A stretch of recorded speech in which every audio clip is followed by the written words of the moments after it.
where the mind is without fear and the head is held high, where knowledge is free.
Good morning, students. Welcome to our online class. This is the continuation of my first class on the poetry, The Poetry of Earth by John Keats. The last day, I have focused on the age in which the poetry was written, and then we focused on the poet and we knew something about John Keats. And then we read out the poem and tried to explain the meaning of the poem. Today, in the second part, I will discuss another important aspects of the poem that will definitely help you for better understanding of the poem. তাহলে আজকে আমরা এই কবিতারই কয়েকটি বিশেষ গুরুত্বপূর্ণ বিষয়ের উপরে একটু আলোকপাত করব, যাতে তোমাদের কবিতাটা বুঝতে আরও সহজ মনে হয়, এবং এই বিষয়গুলো কিন্তু এই কবিতাটি রিলেটেড। তো সবপ্রথমে at first I will discuss about the form of the poem. The last day I have told you that the poetry of earth is a sonnet.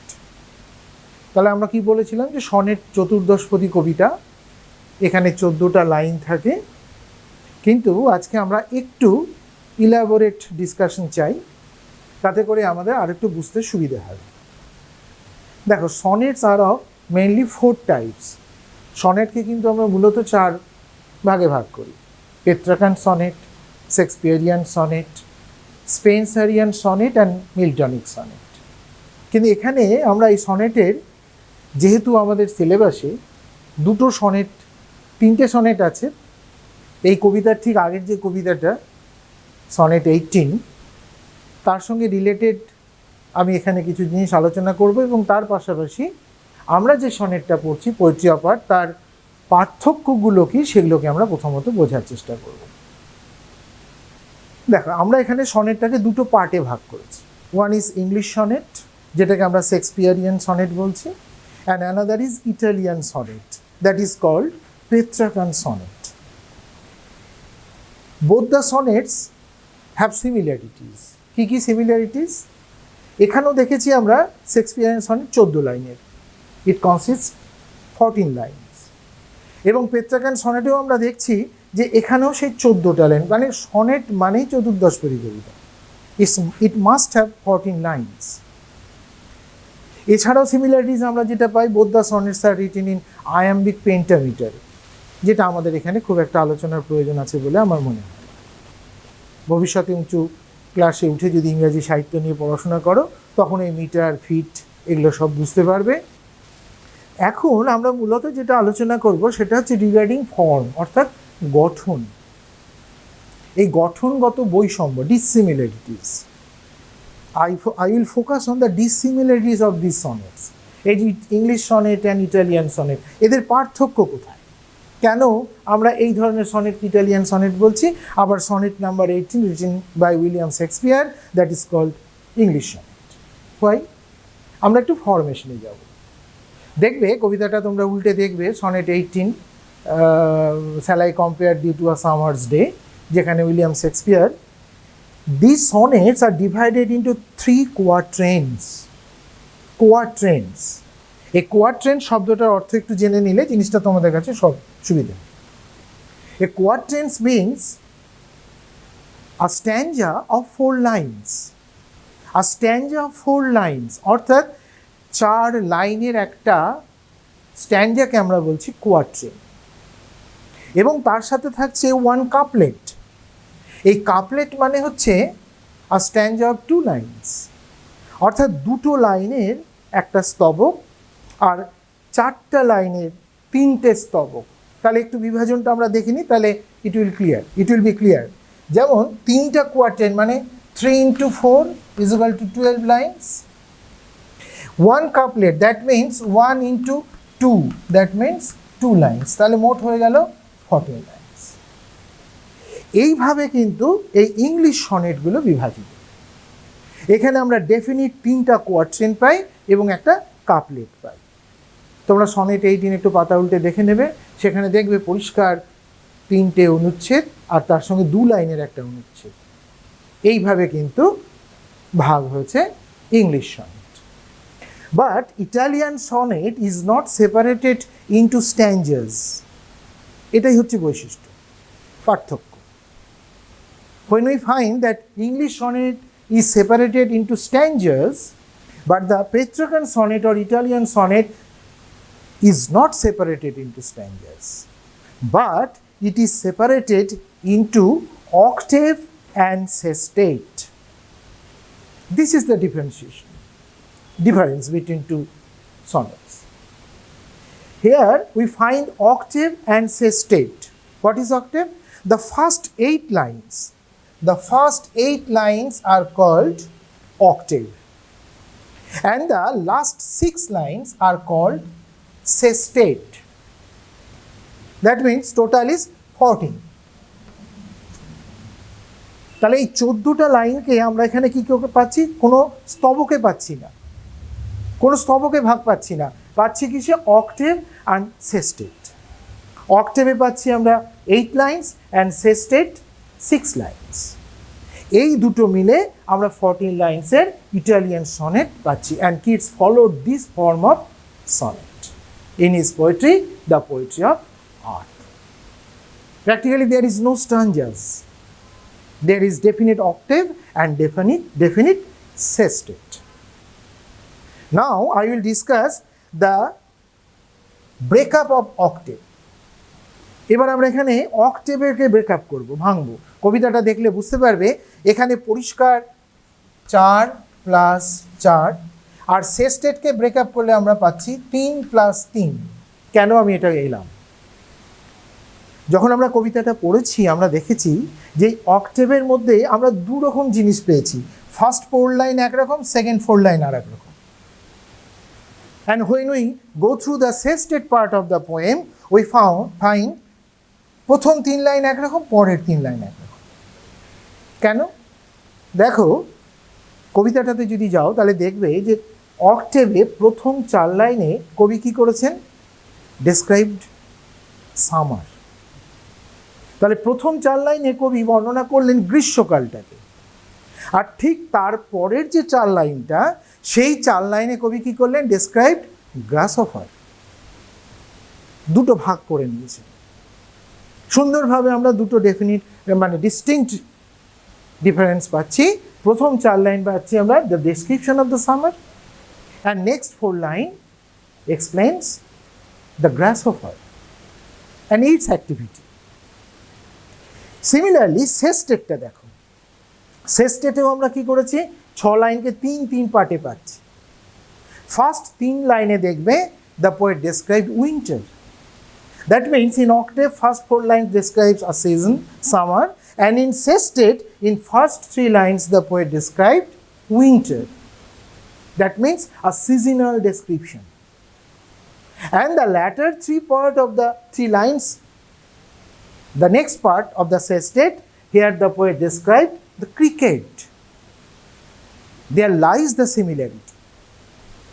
আমরা অক্টেভের প্রথম চারটায় একটা সিজন পাচ্ছি, সেস্টেটের প্রথম তিনটায় একটা সিজন পাচ্ছি।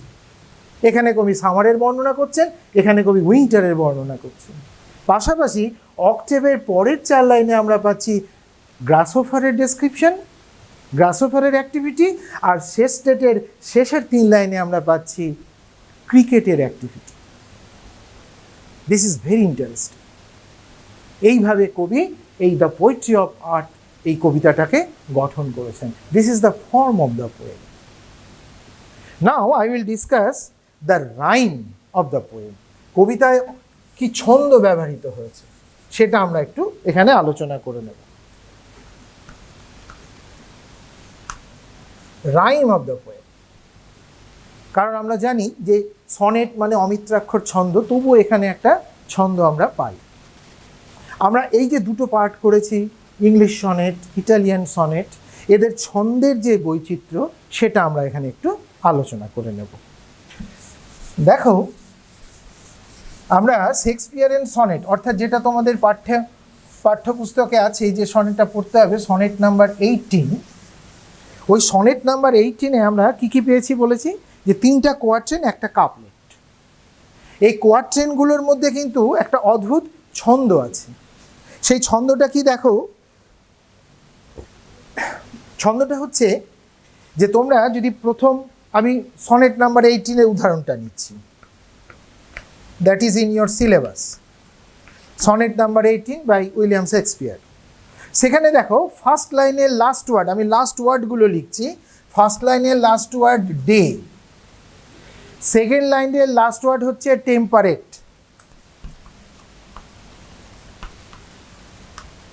টেম্পারেট সেকেন্ড লাইনের লাস্ট ওয়ার্ড। থার্ড লাইনের last word, sorry spelled, temperate. Third লাইনের লাস্ট ওয়ার্ড হচ্ছে মে, অ্যান্ড ফোর্থ লাইনের লাস্ট ওয়ার্ড হচ্ছে ডেট, তাই তো? হ্যাঁ, ডে, টেম্পারেট, হ্যাঁ ডে, টেম্পারেট, মে আর ডেট। তাহলে দেখো, এটাকে যদি আমরা একটা ছন্দে আনি, তাহলে ডে এর সঙ্গে একটা রিদমিক মিল পাচ্ছি মে, আর টেম্পারেটের সঙ্গে আমি একটা রিদমের মিল পাচ্ছি ডেট। তাহলে দেখো, আমরা যদি এই লাইনটাকে অ্যালফাবেটিক্যালি ভাগ করি, তাহলে এটাকে যদি এ ধরি, তাহলে এর সঙ্গে ছন্দের কোনো মিল নেই, তাহলে এটা বি। আবার এর সাথে একটা ছন্দের মিল পেয়ে গেছি, তাহলে এই লাইনটাকে আমরা এতে ফেলতে পারি। আবার এর সাথে আমরা একটা ছন্দের মিল পেয়ে গেছি, এটাকে আমরা বিতে ফেলতে পারি। তাহলে what is the rhythm? Rhythm is A B, A B. এই একই রকমভাবে সেকেন্ড স্ট্যান্ডাটায়, সেকেন্ড যে কোয়ার্ট্রেন, সেইখানে কবি দেখিয়েছেন সি ডি, সি ডি। থার্ডে আমরা গিয়ে দেখতে পাচ্ছি ই এফ, ই এফ। আর লাস্টের যে কাপলেট সেটা হচ্ছে জিজি, অর্থাৎ 2 লাইনের একটা ছন্দের মিল আছে। এটা sonnet number 18। This is English sonnet. তাহলে এটা হচ্ছে ইংলিশ সনেটের একটা নমুনা রাইম স্কিম। এই রাইম স্কিমটা আমরা কি A B C D E F G এই কটা অ্যালফাবেট দিয়ে বুঝে নিলাম। কিভাবে? যে যেখানে বোঝানোর চেষ্টা করলাম, দেখো, দ্য ফার্স্ট লাইনের লাস্ট ওয়ার্ড ডে, সেকেন্ড লাইনের লাস্ট ওয়ার্ড টেম্পারেট, থার্ড লাইনের লাস্ট ওয়ার্ড মে, এবং ফোর্থ লাইনের লাস্ট ওয়ার্ড ডেট। তাহলে এখানে দেখো, ডের সঙ্গে মেয়ের মিল পাচ্ছি, তাহলে এটাকে যদি এ ধরি তাহলে এটাও এ হবে। আবার টেম্পারেটের সঙ্গে ডেটের একটা মিল পাচ্ছি, তাহলে এটাকে যদি বি ধরি তাহলে এটাও বি। তাহলে what is the rhyme scheme of the stanza? A B, A B. Now I will discuss the Italian rhyme scheme. Italian rhyme scheme, এখানে দেখো, আমি প্রথমে প্রথম 4টা লাইনের লাস্ট ওয়ার্ডগুলো লেখার চেষ্টা করছি। That is day, date, sun, run, mid. প্রথম লাইনে আমরা পাচ্ছি ডেড, দ্বিতীয় লাইনে আমরা পেয়েছি সান, থার্ড লাইনের লাস্ট ওয়ার্ড হচ্ছে রান, আর ফোর্থ লাইনের লাস্ট ওয়ার্ড হচ্ছে মিড। তাহলে আমি প্রথম 4টা লাইন নিলাম। এবার এই চারটা লাইনে যে লাস্ট ওয়ার্ডগুলো তার রিদমটা দেখো। প্রথম পাচ্ছি আমরা ডেড, এই ডেডের সঙ্গে কার মিল পাচ্ছি? সেকেন্ড আর থার্ডের কোনো মিল নেই, কিন্তু মিলটা হয়ে যাচ্ছে ফোর্থ লাইনের সঙ্গে। তাহলে ডেডের সঙ্গে মিডের আমরা একটা রাইম পাচ্ছি। আবার পাশাপাশি the second line and third line দেখো, সান রান, এই দুটোর মধ্যে একটা রাইম পাচ্ছি। তাহলে এটাকে যদি আমরা অ্যালফাবেটে ফেলি তাহলে কি দাঁড়াচ্ছে? দ্য ফার্স্ট লাইন, এটাকে আমি এ ধরলাম, তাহলে এর সঙ্গে ফোর্থ লাইনের মিল আছে, তাহলে এটা এ হবে। এটা সেকেন্ড লাইনের লাস্ট ওয়ার্ড, তাহলে এখানে আমরা বি ধরলাম, এর সাথে আবার এটা রানের মিল আছে, তাহলে এটা বি হলো। তাহলে what is the rhyme scheme?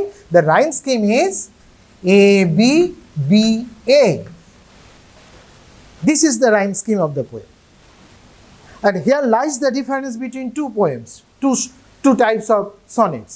এখানে rhyme scheme পাচ্ছি A B A B, whereas here the rhyme scheme is A B B A. এইভাবে আমরা প্রথম অক্টেভটাকে পাচ্ছি। তারপরে দেখো আবার যদি আমরা পরের পার্টে চলে যাই, সেখানে লিড ডান ফান উইড, হ্যাঁ, এটাকে আমি মিটিয়ে এবার পরের পার্টটাতে যাচ্ছি। সেখানে কি কি পাচ্ছি দেখো, সেখানে লাস্ট ওয়ার্ডগুলো হচ্ছে লিড ডান ফান উইড, লিড ডান ফান উইড। তাহলে দেখো, তাহলে ফিফথ লাইন, অর্থাৎ আমরা চারটা লাইন আগে পেয়ে গেছি, ফিফথ লাইনে এসে কি পাচ্ছি? লিড। এই লিডের সঙ্গে কার মিল পাচ্ছি? উইড, অর্থাৎ ফিফথ লাইনের সঙ্গে এইথ লাইনের মিল পাচ্ছি। সিমিলারলি সিক্সথ আর সেভেন্থ লাইন, এই দুটোর মধ্যে একটা ডান ফান। তাহলে এখানেও যদি আমরা সেই একই রকমভাবে এটা এ, এটা বি, এটা বি, এটা এ, তাহলে এখানেও আমরা পাচ্ছি কি? A B B A. This is the rhyme scheme of the second part of the octave. এইভাবে আমরা একটা ছন্দ পাচ্ছি।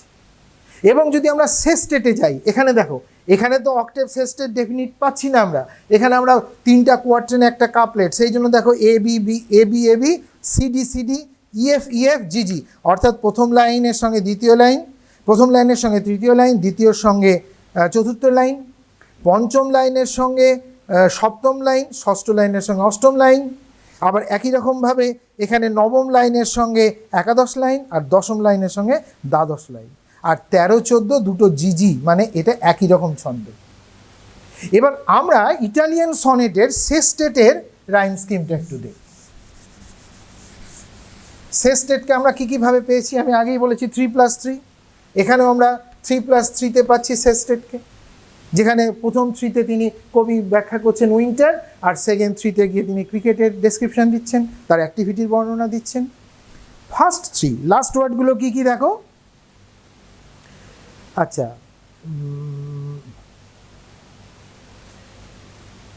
নেভার, ফ্রস্ট আর সিলস, এই তিনটা শব্দ আমরা তিনটা পার্টে পাচ্ছি। তাহলে কি কি পাচ্ছি? নেভার, আর কি পাচ্ছি? ফ্রস্ট, তাই তো, হ্যাঁ, ফ্রস্ট আর সিলস। কারো সাথে কোনো ছন্দের মিল নেই। নেভার, ফ্রস্ট, সিলস, আমরা এখানে কারো সাথে কোনো ছন্দের মিল পেলাম না তিনটে পার্টে। তাহলে আমরা ওখানে এ বি পর্যন্ত গেছি, তাহলে এটা সি, এটা হচ্ছে ডি, আর এটা হচ্ছে ই, তার মানে কারোর সঙ্গে কোনো ছন্দের মিল নেই। কিন্তু এই যে পরের তিনটে পার্ট আমরা সেস্টেটে পাবো, সেখানেও কিন্তু ছন্দটা ওই সিডি, অর্থাৎ একই রকম, এভার, লস্ট আর হিলস। তাহলে ওখানে দেখো শব্দটা এসছে, আমি এই দিকটা একটু ইরেজ করে দিচ্ছি কারণ এটা অলরেডি হয়ে গেছে। ওখানে আমরা শব্দগুলো কি কি পেয়েছি? শব্দগুলো পাচ্ছি এভার, লস্ট আর এভার, লস্ট আর হিলস। তাহলে এবার একটা মজার জিনিস দেখো, এই সি এর সঙ্গে নেভার, অর্থাৎ যেটাকে আমরা কত নম্বর লাইন? এটা নবম লাইন। তাহলে নবম, দশম, একাদশ, দ্বাদশ লাইনের সঙ্গে নবম লাইনে একটা পাচ্ছি, তাহলে এটাকে আমরা সি বলবো। আবার দেখো লস্ট, এটা কার সঙ্গে রাইম পাচ্ছি? অর্থাৎ ডি, ফ্রস্টের সাথে, তাহলে এটাকে আমরা ডি বলবো। আর সেলসের সঙ্গে আবার হিলসের একটা রিদিম পাচ্ছি, তাহলে এটাকে ই বলবো। তাহলে এই কবিতার সনেট স্কিমের, এই সনেটের রাইম স্কিমটা কি দাঁড়ালো? A B, B A, C D E, C D E. এইটা হচ্ছে এই কবিতার রাইম। এই কবিতাতে, এই পোয়েট্রি অফ আর্থ কবিতায় যে ছন্দটা আমরা পাচ্ছি, সেটার ছন্দটা পুরোটা হচ্ছে তাহলে A B B A, A B B A, C D E, C D E. এই হচ্ছে রাইম স্কিম। তাহলে এটা হচ্ছে 4 আর এটা 4, তাহলে এটা হচ্ছে অক্টেভ পার্ট, আর এটা হচ্ছে সেস্টেড পার্ট। এই সেস্টেড পার্টে 3 এবং 3। তাহলে আমরা এইটুকুর মধ্যে যেটা আলোচনা করলাম সেটা হচ্ছে যে প্রথমত ফর্ম অফ দ্য পোয়েম, অর্থাৎ কবিতাটার গঠনটা। সেখানে আমরা বোঝার চেষ্টা করলাম যে এটা অবশ্যই একটা সনেট। এই সনেটের যে পার্ট, যে ভাগটা আমরা পেয়েছি সেটা ইটালিয়ান ফর্মটাকে পেয়েছি। পেট্রাকান সনেটকে ফলো করেছে জন কিটস। আর পাশাপাশি এটার যে রাইম স্কিমটা আমরা পেলাম সেটা হচ্ছে A B B A, A B B A, C D E, C D E. তাহলে এটা আমাদের মনে রাখতে হবে। বেশ, next I will discuss about the central idea of the poem. The next point is central idea of the poem, অর্থাৎ এই কবিতার সেন্ট্রাল আইডিয়াটা কি, এই পয়েন্টটাকে আমরা একটু হাইলাইট করব।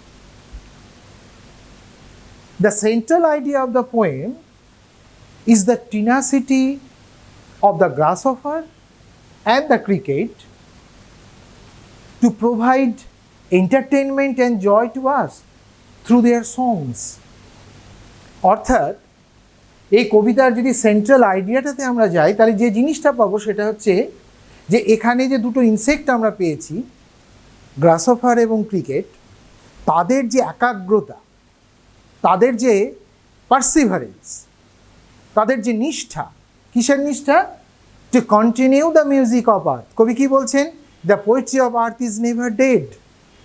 অর্থাৎ পৃথিবীর গান কখনো থামবে না। তাহলে পৃথিবীর গান কখনো থামবে না যখন কবি বলছেন, তার মানে সেই গানের একটা কন্টিনিউশন টানতে হবে। তো সেই গানের কন্টিনিউশনটা কারা বয়ে নিয়ে যাচ্ছে? বয়ে নিয়ে যাচ্ছে, আমরা দুটো জিনিস পেয়েছি। একটা হচ্ছে গ্রাসহপার, আর একটা হচ্ছে ক্রিকেট। এদের যে টিনাসিটি, এদের যে একাগ্রতা, সেই একাগ্রতাটা কিন্তু এই কবিতার একটা সেন্ট্রাল পয়েন্ট। এবং the songs of the grasshopper and the cricket continues the music of earth. এই ক্রিকেট এবং গ্রাসহপারের গান, এরাই কিন্তু পৃথিবীর গানটাকে বয়ে নিয়ে যাচ্ছে, এরা টেনে নিয়ে যাচ্ছে, একটা continuous flow of the music.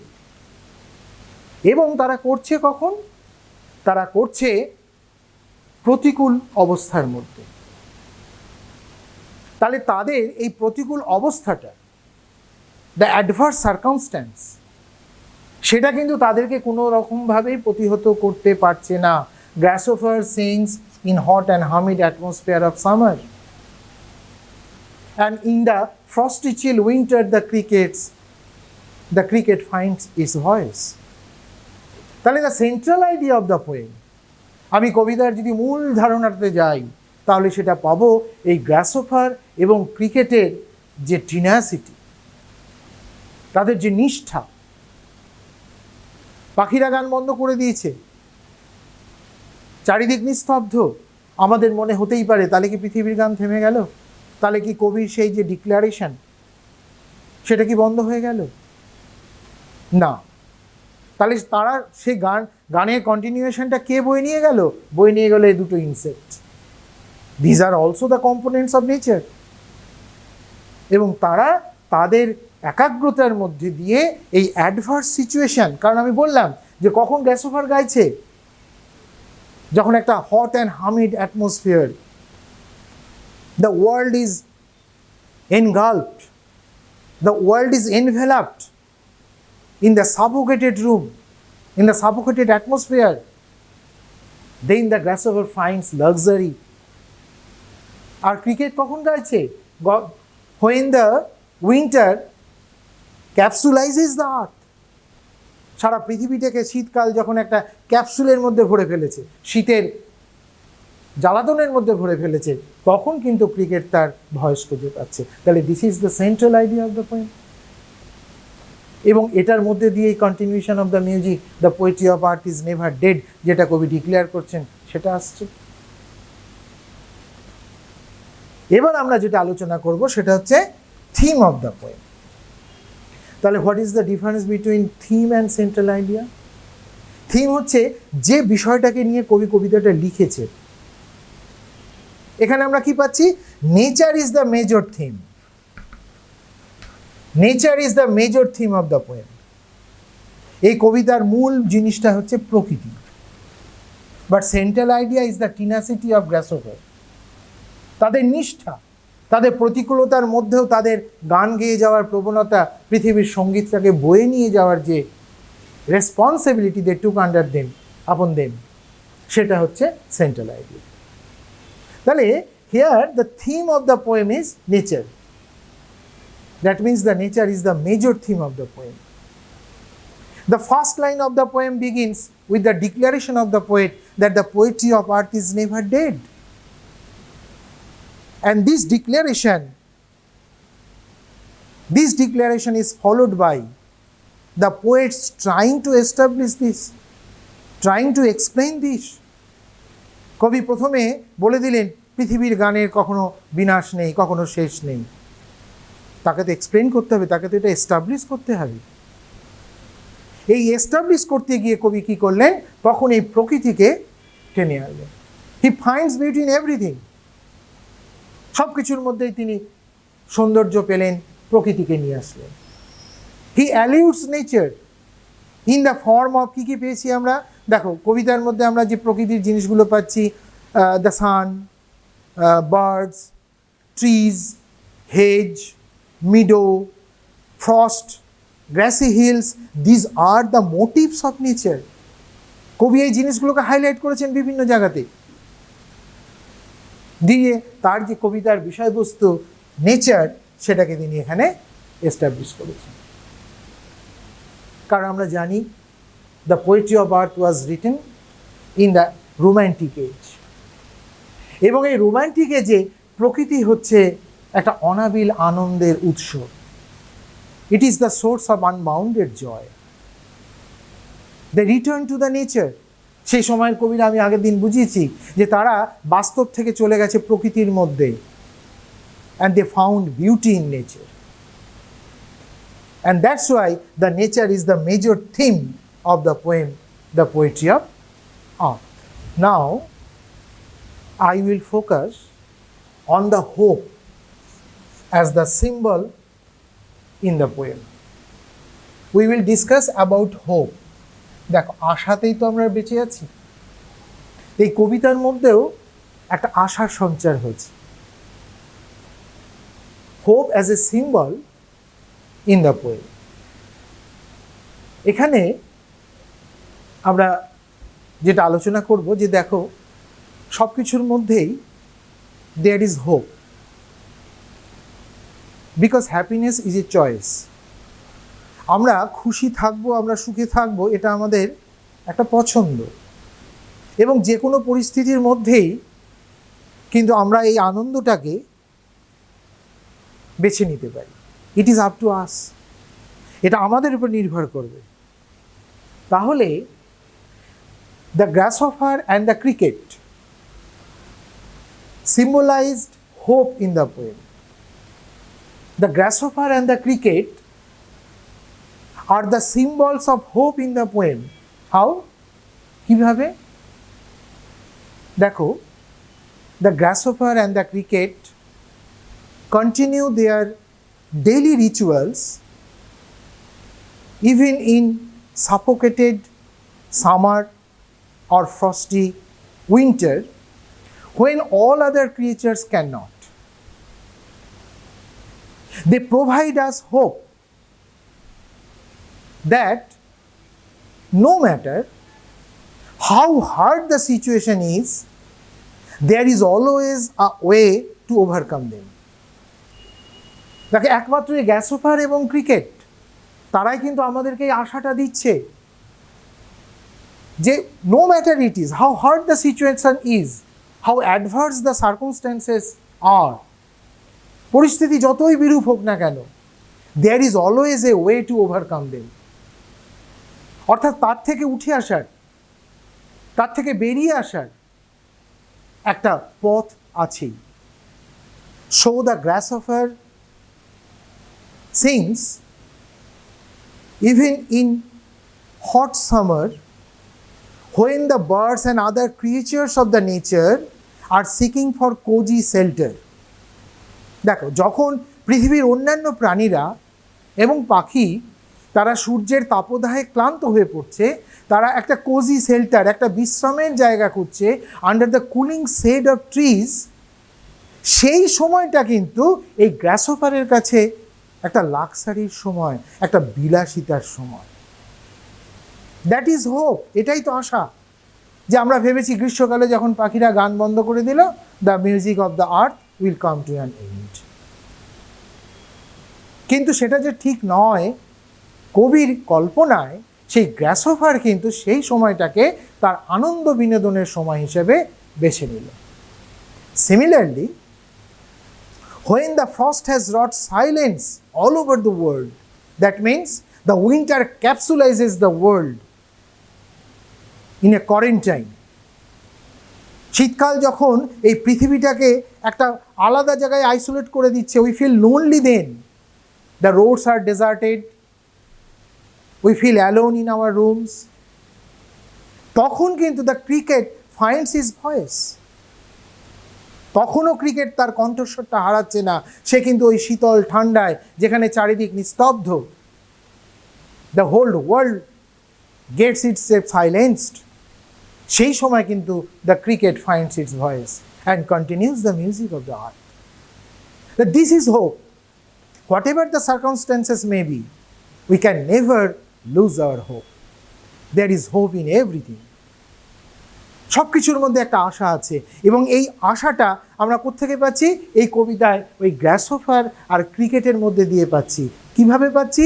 যে যখন সারা পৃথিবী নিস্তব্ধ হয়ে যাচ্ছে, হয় সূর্যের প্রচণ্ড তাপদাহে অথবা অত্যন্ত শীতল ঠান্ডা পরিবেশে, এই গ্রাসহপার আর ক্রিকেট কিন্তু তারা তখনও বিরাজ করছে, তারা তাদের সঙ্গীতটাকে চালিয়ে যাচ্ছে, to continue the music of the earth. That is hope. আমরা সব কিছু হারাতে পারি, আশা হারাতে পারি না। এটা আমাদের জীবনী শক্তি। And we find in the poem that sort of hope. Now I will discuss about the beauty in the poem. এখানে আমরা কবিতার মধ্যে বিউটি কি পাচ্ছি? Important thing. We know that Keats was an ardent believer of beauty. To him, beauty is truth, truth beauty. তার ode to the Grecian, তাতে কবি লিখছেন যে beauty is truth, truth beauty. অর্থাৎ John Keats was an ardent believer of beauty, and he finds beauty in everything. In the harsh weather of summer and in the mellow winter, in both seasons he found beauty. গ্রীষ্মের একটা আলাদা সৌন্দর্য আছে। কীরকম সৌন্দর্য? কবি কি দেখলেন কবিতায়? কবি দেখলেন গ্রীষ্মের প্রচণ্ড তাপদাহে যখন পাখিরা বিশ্রামরত গাছের ছায়ায়, তখন তার সামনে ফুটে উঠল hedges, the long meadows, newly harvested meadows, আর সেখানে এই grasshopper, they are flying. This is the beauty of nature. কবি সেখান থেকে সৌন্দর্য বোধ করলেন। তাহলে গ্রীষ্মের মধ্যেও একটা সৌন্দর্য আছে, এবং কবি সেটা কবিতায় খুঁজে পেয়েছেন। শীতকাল, একটা frosty winter, the silence is everywhere, তার মধ্যেও একটা অদ্ভুত সৌন্দর্য খুঁজে পেয়েছেন। The frost has wrought a silence, অর্থাৎ নিস্তব্ধতার মধ্যেও কবি সৌন্দর্য খুঁজে পাচ্ছেন। সেই শীতের সময় যখন চারিদিকে শীত বিরাজ করছে, সেই সময় একটা কবি প্রাকৃতিক সৌন্দর্য খুঁজে পাচ্ছেন। ক্রিকেট সেখানে আছে, সেখানে বাড়িতে অগ্নিকুণ্ড জ্বলছে, সেখান থেকে ক্রিকেটের গানটা ভেসে আসছে। তাহলে আমরা এখান থেকে বলতে পারি যে John Keats was really an ardent believer of beauty. I will focus on the symbolism in the poem. We all know that the poetry of art is very much symbolic. John Keats used a brilliant use of symbolism. Symbolism মানে রূপক ধর্মী। What are the symbols in the poem? আমরা প্রথমে একটু আলোচনা করে নিই যে দেখো এই কবিতার মধ্যে প্রথম যেটা কবি সিম্বল হিসেবে ব্যবহার করেছেন দ্যাট ইজ পোয়েট্রি। পোয়েট্রি মানে আমরা জানি পোয়েম, কবিতা, কিন্তু এখানে পোয়েট্রিটা সাধারণ কবিতা নয়, ইট মিনস মিউজিক। মিউজিক অর্থাৎ কবি এখানে পোয়েট্রিটাকে মিউজিকের সিম্বল হিসেবে নিচ্ছেন। তারপরে আমরা পাচ্ছি দেখো আর্থ। এখানে আর্থটা কিন্তু সাধারণ শুধু আর্থ নয়, পৃথিবী নয়, it means nature. Earth means nature. This is another symbol used in the poem. তারপরে আমরা পাচ্ছি সিজনস। কি কি সিজন পেয়েছি আমরা? দুটো সিজন পেয়েছি, সামার অ্যান্ড উইন্টার। এই দুটো সিজনকে আমরা কিভাবে পাচ্ছি দেখো, তাহলে প্রথমে পাচ্ছি সামার, আর একটা পেয়েছি উইন্টার। এই summer represents the youth of life and the seasons here represents the phases of life, অর্থাৎ জীবনের যে ধাপ, দুটো ফেজ আমরা পাচ্ছি জীবনে। একটা সামার দ্যাট মিনস ইউথ অর্থাৎ যৌবন, আর একটা winter that means old age.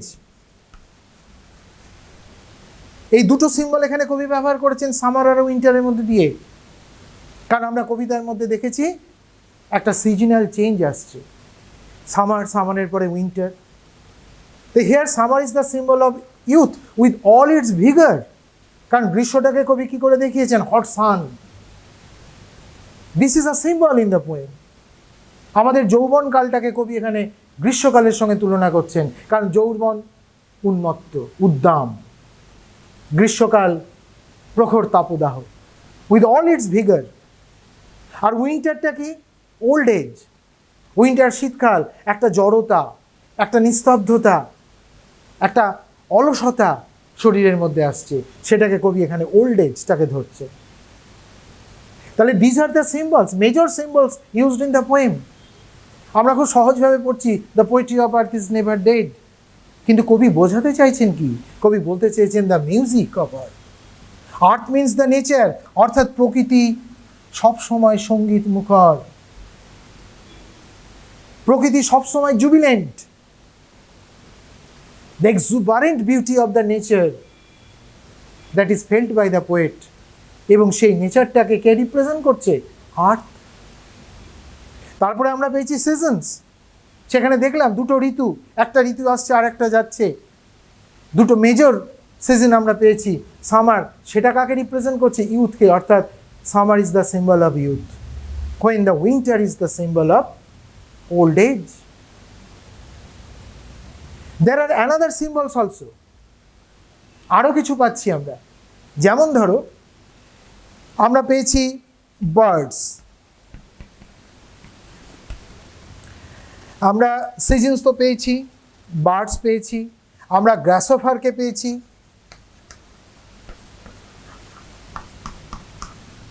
আমরা ক্রিকেটকে পেয়েছি। These are all symbols of brevity of life. What is brevity of life? অর্থাৎ জীবনের যে সংক্ষিপ্ততা। These are the symbols of brevity of life. Birds সে কিন্তু অমর নয়। গ্রাসোফার সেও একটা ট্রানজিটরি পিরিয়ড বিলং করে। ক্রিকেট তারও জন্ম আছে, মৃত্যু আছে। These are the symbols of brevity of life. What is brevity? সংক্ষিপ্ততা। কারণ আমরা কেউই চিরস্থায়ী নই, প্রত্যেকটার মধ্যে একটা অস্থায়িত্ব আছে। তো সিজনগুলো যেমন আসছে যাচ্ছে, তার একটা অস্থায়িত্ব আছে। যেমন করে বার্ডস তারা জন্মগ্রহণ করছে, তারা মৃত্যুবরণ করছে, একটা লিমিটেড টাইম সে লাইফ লিড করছে। দ্যাট গ্রাসোফার, ক্রিকেট একই রকমভাবে these are the brevity of life, অর্থাৎ the short span of our tenure. আমাদের জীবনের যে সংক্ষিপ্ত সময়সীমা, সেই সময়সীমাটা প্রকাশিত হচ্ছে এই সমস্ত জিনিসের মধ্য দিয়ে। এটাকে আমরা বলছি symbolism in the poem. Now I will discuss the personification. এখানে কবিতায় কবি এটা যে কোনো কবিদের একটা বৈশিষ্ট্য, তারা এই পার্সোনিফিকেশনটা ব্যবহার করে, ফিগার অফ স্পিচ তারা ব্যবহার করে। এখানে আমরা কি কি পার্সোনিফিকেশন পাচ্ছি দেখো। এখানে প্রথমত পার্সোনিফিকেশন পাচ্ছি আমরা নেচারকে, অর্থাৎ তিনি প্রকৃতিকে একটা লিভিং এন্টিটি হিসেবে কল্পনা করছেন। কারণ বলছে the poetry of earth is never dead. এই যে ডেড শব্দটা, এই ডেড শব্দটা মৃত, তাহলে এই যে প্রকৃতির গান কখনো থামে না, তাহলে এখানে তিনি পোয়েট্রিকেও কিন্তু পার্সোনিফাই করছেন এই শব্দটার মধ্যে দিয়ে, যে এটাকে একটা জীবনী শক্তি হিসেবে ধরা হয়েছে। The poetry of earth is never dead. আর কাকে পার্সোনিফাই করলেন কবি? কবি পার্সোনিফাই করলেন উইড। কেন? দ্য উইডস আর প্লিজেন্ট, আনন্দমুখর। উইড তো আগাছা, এ আবার আনন্দ বোঝে নাকি, দুঃখ বোঝে নাকি? কিন্তু কবিতার কবিতায় এই উইডকে পার্সোনিফাই করলেন, অর্থাৎ the weeds are taken to be living entities, এগুলোকে জীবিত প্রাণী হিসেবে ধরা হলো, সেই জন্য তাকেও তিনি বললেন প্লিজেন্ট উইড। কবি পার্সোনিফাই করলেন ফ্রস্টকে, ফ্রস্টকে পার্সোনিফাই করলেন কবি, ফ্রস্ট, তাই তো? ফ্রস্টকে পার্সোনিফাই করলেন কি করে? কারণ বলছে frost has wrought a silence, has made a silence. এই ফ্রস্টেরও কিছু করার ক্ষমতা আছে। ফ্রস্টও বরফ, তুষার, এ তো মৃত, inanimate, non living thing, but he has made a silence. তাহলে শব্দ কে করতে পারে? যার প্রাণ আছে। তাহলে ফ্রস্টকে তিনি এখানে পার্সোনিফাই করলেন, অর্থাৎ এই কটা জিনিসকে তিনি কবিতার মধ্যে ব্যক্তিত্ব দিলেন, এই কটা জিনিসকে এখানে ব্যক্তিত্ব দিলেন। আরেকটা জিনিস আমি এই প্রসঙ্গে বলে রাখি, দেখো, both the words grasshopper and cricket are capitalised. কেন? এখানে দেখবে কবিতাতে গ্রাসোফারের জি বড় হাতের আছে, আবার ক্রিকেট এই জি আর সি বড় হাতের আছে। হয় হঠাৎ মাঝখানে, কবিতার মাঝখানে গ্রাসোফারকে জিটাকে বড় কেন করা হলো, সিটাকে বড় কেন করা হলো? এই প্রশ্ন আসতে পারে তোমাদের, খুব relevant question. Why the word G is capitalised in the spelling of grasshopper? কারণ এটা তো ইনস্টিংক্ট, ইনসেক্টস। তার কারণ হচ্ছে কবি গ্রাসোফার আর ক্রিকেট এই দুটোকেই একটা হিউম্যান আইডেন্টিটি দিয়েছেন, হিউম্যান আইডেন্টিটি, অর্থাৎ এরা যেন এক একটা ব্যক্তি, they are continuing the song of the earth. তাহলে যখন আমরা কোনো বাক্যে কোনো ব্যক্তির নাম লিখতে যাই, তখন তার নামের প্রথম অক্ষরটা ক্যাপিটাল করি কি করি না? তাহলে যেহেতু আমরা কোনো নাম লিখতে গিয়ে, সাপোজ নেম তরুণ, তো why T is capital? Because it is a human being. তাহলে হিউম্যান বিইংয়ের ক্ষেত্রে আমরা নামের প্রথম অক্ষরটা, আদ্য অক্ষরটা ক্যাপিটাল করি। তাহলে কবি এখানে গ্রাসহফার আর ক্রিকেট দুটো বানানের ক্ষেত্রে লক্ষ্য করবে বইয়ে, সেখানে জি এবং সি ক্যাপিটালাইজড। তাহলে কেন capitalised? Because they are taken to be human being. কবি তাদের মধ্যে একটা হিউম্যান আইডেন্টিটি দিচ্ছেন। This is also a sort of personification. And at last, I will discuss the conclusion of the poem. What is the conclusion of the poem? আমরা গোটা কবিতাটা পড়ে কিসে উপনীত হলাম, কিসে এলাম,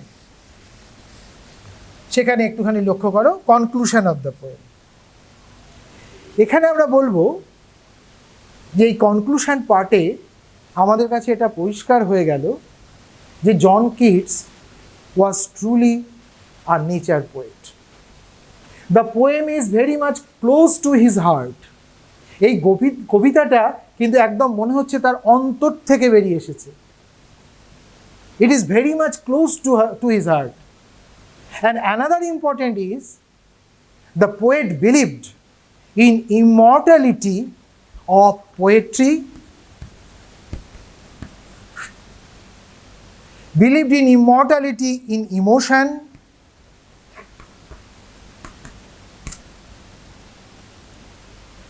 ইমোশন, এইগুলো জিনিসের মধ্যে কবি একটা স্থায়িত্ব অনুভব করছেন। The poetry is never dead, it is immortal. এই কবিতায় তিনি সেটাই প্রকাশ করলেন, the immortality of the poetry, the immortality of emotion or imagination, অর্থাৎ কল্পনার শেষ নেই, কল্পনার বিনাশ নেই। কবিতার যেমন বিনাশ নেই, কল্পনার বিনাশ নেই। এইভাবে গোটা কবিতাটাকে আমরা যদি বিশ্লেষণ করি তাহলে আমরা এই উপসংহারে আসতেই পারি যে the poet John Keats was a great believer in immortality of poetry. আজ আছে কাল তিনি থাকবেন না, কিন্তু তার কবিতা বেঁচে থাকবে। পৃথিবীর ঋতু পরিবর্তন হবে, কিন্তু তার সঙ্গীত চিরস্থায়ী। এই ইমর্টালিটিতে জন কিটস বিশ্বাসী ছিলেন। এটা আমরা কবিতার কনক্লুশনে এসে পাচ্ছি। Last of all students, I am giving you some important questions that are to be prepared by you for the examination. দেখো এখানে 4টা প্রশ্ন মাত্র লিখেছি আমি, কারণ এই প্রশ্নগুলো descriptive type, elaborate type questions, LAQ আমরা যেটাকে বলি। প্রত্যেকটা প্রশ্নের উত্তর 100 ওয়ার্ডের মধ্যে হতে হবে এবং প্রত্যেকটা কোশ্চেন 6 মার্কসের। প্রথম যে প্রশ্নটা আছে দেখো, give the substance of the poem. এই ধরনের প্রশ্ন যদি আমরা একটা তৈরি করে রাখতে পারি তাহলে এই কবিতা থেকে যে কোনো ধরনের লাইন তোলা প্রশ্নের উত্তর কিন্তু আমরা করতে পারবো।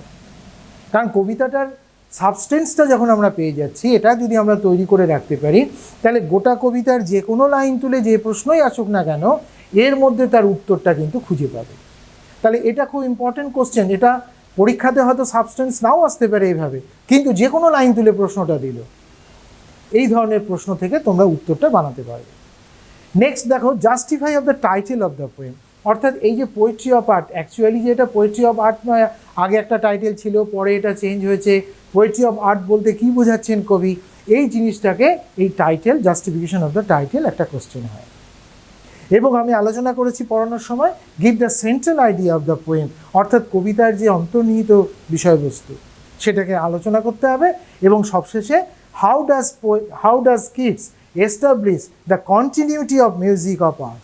এটা কিন্তু খুব ইম্পর্টেন্ট কোশ্চেন, অর্থাৎ continuity of music of art, যেটা কবিতার থিম, যে কবিতার মধ্যে একটা কন্টিনিউটি অফ সং, গানের একটা ধারাবাহিকতা, ক্রমাগত একটা ধারাবাহিকতা আমরা কিন্তু কবিতার মধ্যে পেয়েছি।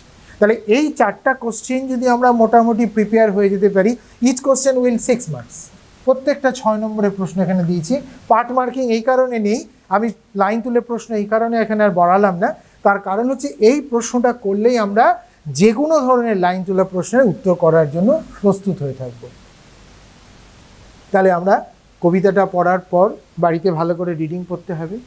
তার এসএকিউ, এমসিকিউ কোশ্চেন্সগুলো, ছোট ছোট প্রশ্ন লুকিয়ে আছে প্রত্যেকটা পংক্তির মধ্যে, সেটাকে ভালো করে পড়বে। এবং সব কিছুর শেষে, সব আলোচনার শেষে এই ধরনের 4টা প্রশ্নকে যদি একটু তৈরি করে রাখতে পারো তাহলে পরীক্ষার জন্য তোমাদের প্রস্তুতি অনেকটাই এগিয়ে থাকবে। সকলকে শুভকামনা করে best wishes to all. Thank you very much.